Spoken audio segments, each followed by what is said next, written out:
OneWest Thunder, China Chameleon. What's up, y'all? This is your boy, Raz Taz. What's up, y'all? It's your girl, Sir Santana, and you are now tuned in live with Damian Sanders on OneWest Radio. You're now tuned into the one and only Damian Sanders on OneWestRadio.com. OneWest Magazine, OneWest Radio. It's your boy P Flicks, Damian Sanders, holding it down for the West Coast, from the tip to the top, from Seattle to San Diego. You already know what time it is. Big shots out to the CEO, OG Suicide, for laying down that OneWest Magazine and Radio Foundation, and you do know that. Now tonight, my guest needs no introduction. This man been putting it down for 3 decades strong, 30 years in the game. I got the man, the legend, Show Dog in the house. Too Short. How you doing, OG? I'm good, man. Just gearing up for this little run we going on. You know, campaign and letting everybody know. You know, this 30 years is official. The new album is official. The book is official. There's a docu-series that goes with it, and there's like some commemorative merchandise too. So I'm just doing this whole year of just year of appreciation, man, celebration. That's what's up. Now, something I was always curious about, man. How did you come up with your name, Too Short? Well, the truth is, it was very appropriate when I got it, because I was like 5'2" when I got out of high school. Somewhere like about a year after high school, about a year and a half after high school, I was 19. I just grew about 6 more inches. So I don't know how that happened or how it happened so late, but it did. Now dig that. Now we got it on our website right now, man. It's primetime front page news. You just launched your new website, TooShortTV.com. Tell us about that venture right there. It's TooShort.tv, but it's just you know, just kind of like a whole YouTube kind of thing where we just, you know, like you run a YouTube channel. We're just bringing the whole world of Too Short to one website, and it's all about the content as far as visual stuff. It's all about new music. It's about, you know, preserving the heritage, the legacy, and making sure we kind of keep a good look of presenting the older stuff, and as well as launching new artists. I did that. Now, recently you just got it out there in Austin, Texas, man. You was on the stage at the South by Southwest. I understand George Clinton was out there with you, man. Tell us about that experience. Well, George is my guy. If you know the Too Short history, he's been on about 3 of my albums, maybe 4. We've done a lot of songs together, and I've jumped on stage with him several times, and from the first time it ever happened, it was just like, you know, it's one of those things where you get to work with your idol, you know what I mean? Like, that's the music I grew up on, and I'm in that position now where, you know, I work with artists who say, man, I was listening to you since I was a kid. It's like a big deal to work with Too Short because they've been into it for so long. But, you know, man, that affiliation with George Clinton just validates the fact that I feel like I'm a part of what he created, you know, and trickling down all the way from James Brown. We are the funk, man. And so many of us out here strive to be a part of that funk, to make it, to just love it to the end. I mean, it's the funk, man. If you were there in the 70s, you know what it means to somebody like me, and then where it evolved to as it merged with hip hop and pretty much became one of the major forces in hip hop is that direct funk that comes from the 70s funk bands, from George Clinton, from James Brown.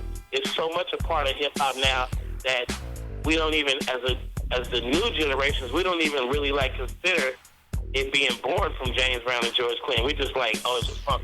But no, it came from a very specific source, and I'm glad to be affiliated with that source, George Clinton.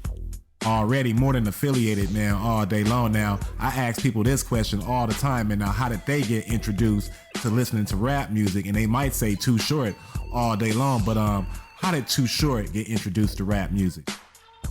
It's a trip because I was always a child musician.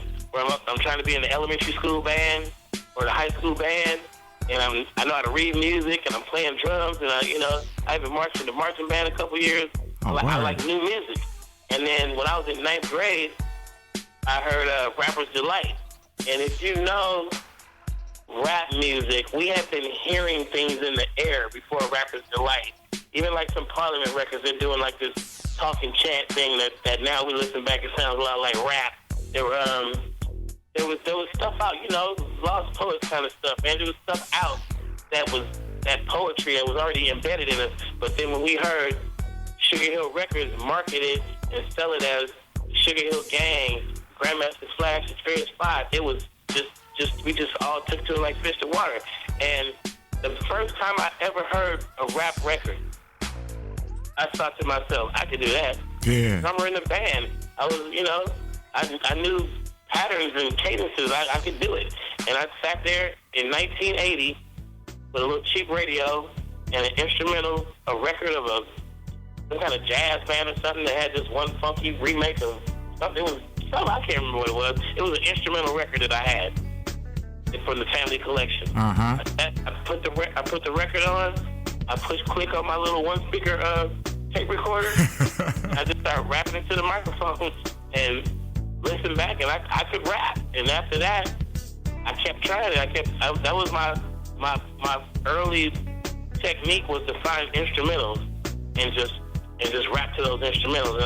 And what changed my life was one Christmas, my mother bought me a Radio Shack mixer, microphone, and a little effects machine for the microphone. Changed everything. Now I could go straight to the tape recorder in stereo.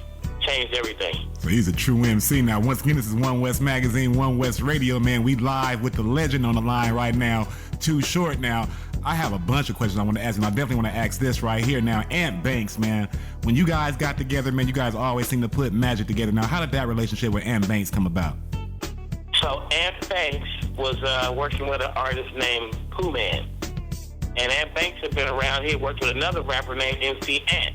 So he was in the studio. He was making beats. He was engineering the sessions. He knew a lot. And we're all from Oakland. Oakland's a real small city. So, of course, I led the way. They all know about Too Short. Pooh Man's a good friend of mine. I knew him from when he was a real young kid. And we used to hang out back in the day. So, and Banks really didn't know me at first, but we all had mutual friends. And he said that, he knew that he was going to catch up with me one day and show me how much funky music he had. And, he knew. So one day he caught me as crazy as hell, because he caught me at the cable company paying my cable bill. He probably was there paying his cable bill. He was like, yo, I'm Ant Banks. I was like, oh, I know Ant Banks. What's up? He was like, man, let's work. And it was such perfect timing, because I was, I'd already been signed to Jive. It was already like super nationwide popular, Too Short. And I was I was working on a new album, on the Shorty the Pimp album. And I was having problems with my engineer, who also, played instruments and kind of was co-producing with me and just helping out a lot. And my engineer he was fascinated by MC Hammer. And he came back after making a couple of albums. We did Life is Too Short and Short Dogs in the House, and we came back to make Shorty the Pimp. And he was like, man, the only music I want to make is that music MC Hammer's making. We going pop. We got to get white people to buy it. And I was like, man, I'm from the funk, man. Like, we can't change the funk. If the funk is the funk, we can't try to sell records to white people. Let's just make records. And he was like, nah. He was like, he gave me this whole speech. He was like, man, I'm not letting anybody ever say the N-word in my studio ever again. I just, you cuss and stuff, but he gave me and I'm like, what? So right when I met Ant Banks, I told him about the situation I was in. He was like, man, bring me to the studio with you. And the engineer was, he was getting like an attitude. He was pretending like his computer was glitching. He was wasting the time in the session. And Ant Banks came in the studio and said, just scoot over. Move out the way to his own studio, and we made our album in his studio with little or no help from him. And we never went back to the studio ever again after that. The only reason why we stayed is because I paid him in advance, and we would have got the hell out of there before then, but we paid for the time we used it.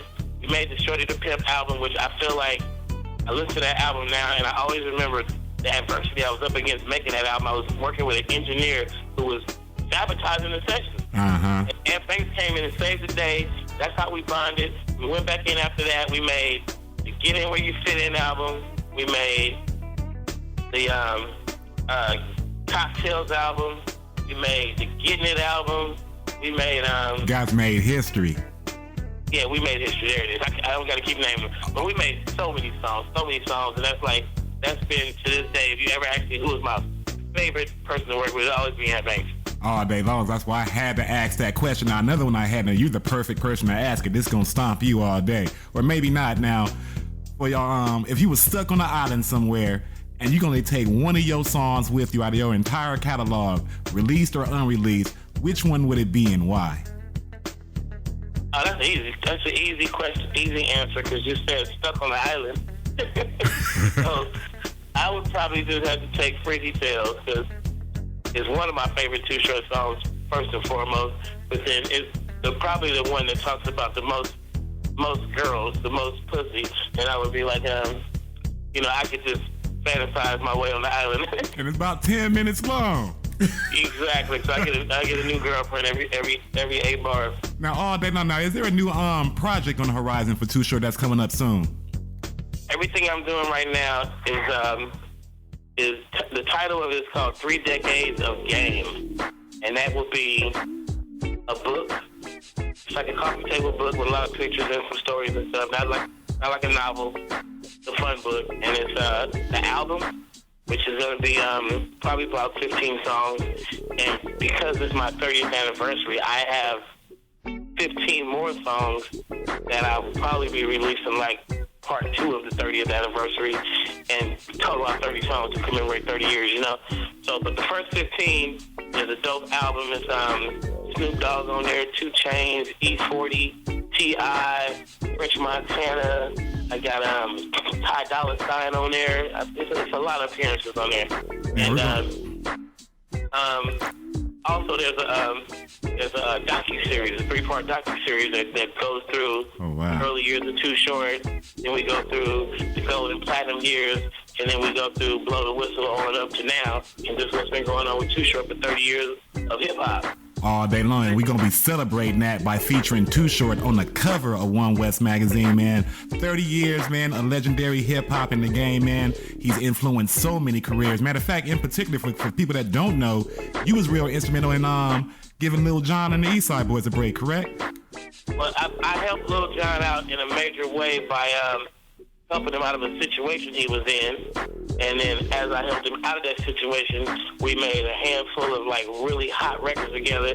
That just it was like one of the best stepping stones anybody could give you. I never would take credit for Lil Jon's career, because he helped my career more than I helped his.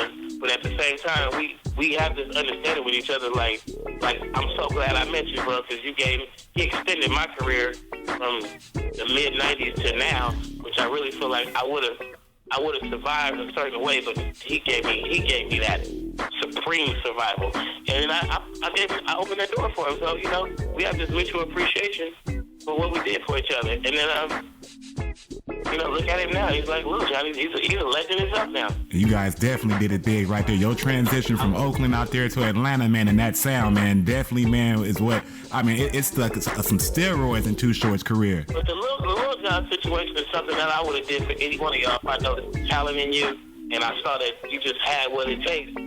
Beyond making music, just handling business, because he came from Jermaine Dupri and So Def in a office atmosphere. So he was A&R records for So Def, and he was producing records. He was in it already. So I just feel like I did what was expected of me. But outside of that, I'm more proud of like when you hear that artist who's clearly inspired by you or clearly motivated by what I've been doing, and you can hear it in his words and see it in his style. And I just, that's my kind of thing. I feel like artists like right now today, very relevant artists like YG. Yeah. He come from that Too Short cloth. He's not trying to be Too Short, but just the pitch in his voice. The beats that he selects, the subject he talk about. That's the shit he grew up on, that Too Short, All day long. Now, for those fans that want to catch up with you online, how do they go about doing that? Oh, I'm social media. Everything on social media is TOOSHORT. We got it all locked down. And then the new thing I'm launching right now is Too Short TV. So don't get it confused with TooShortTV.com. It's TooShort.tv. And that's the new site we're launching. That's where you'll be able to find all the new footage. I'm launching new artists. I'm selling the merch. It's connected to the YouTube channel. Everything's going down. Now, dig that. Now, before we go, any quick shout-outs for those streets? Oh, yeah, man, I just want to say, the love that I get up and down the West Coast is more than any artist could ever want. I get love all through this Midwest, all down south. They love me. But that love on the West Coast is it's like when you fucking leave home and your dog is there wagging its tail, and then you get home and that motherfucker still sitting at the door wagging its tail. That's me in the West Coast. It's just unconditional love. All day long, man. It's been a pleasure, man. Thanks for taking the time and hollering at OneWest Radio. All day. That's my dog, Too Short, right there, man. The man, the legend. 30 years in the game, man. He's got a lot going on, and you know we support him over here at OneWest Radio and Magazine 10,000%. It's your man Damian Sanders, OneWest Magazine, OneWest Radio, and you do know that. OneWestRadio.com. Keep it locked right here, The station that represents the West Coast.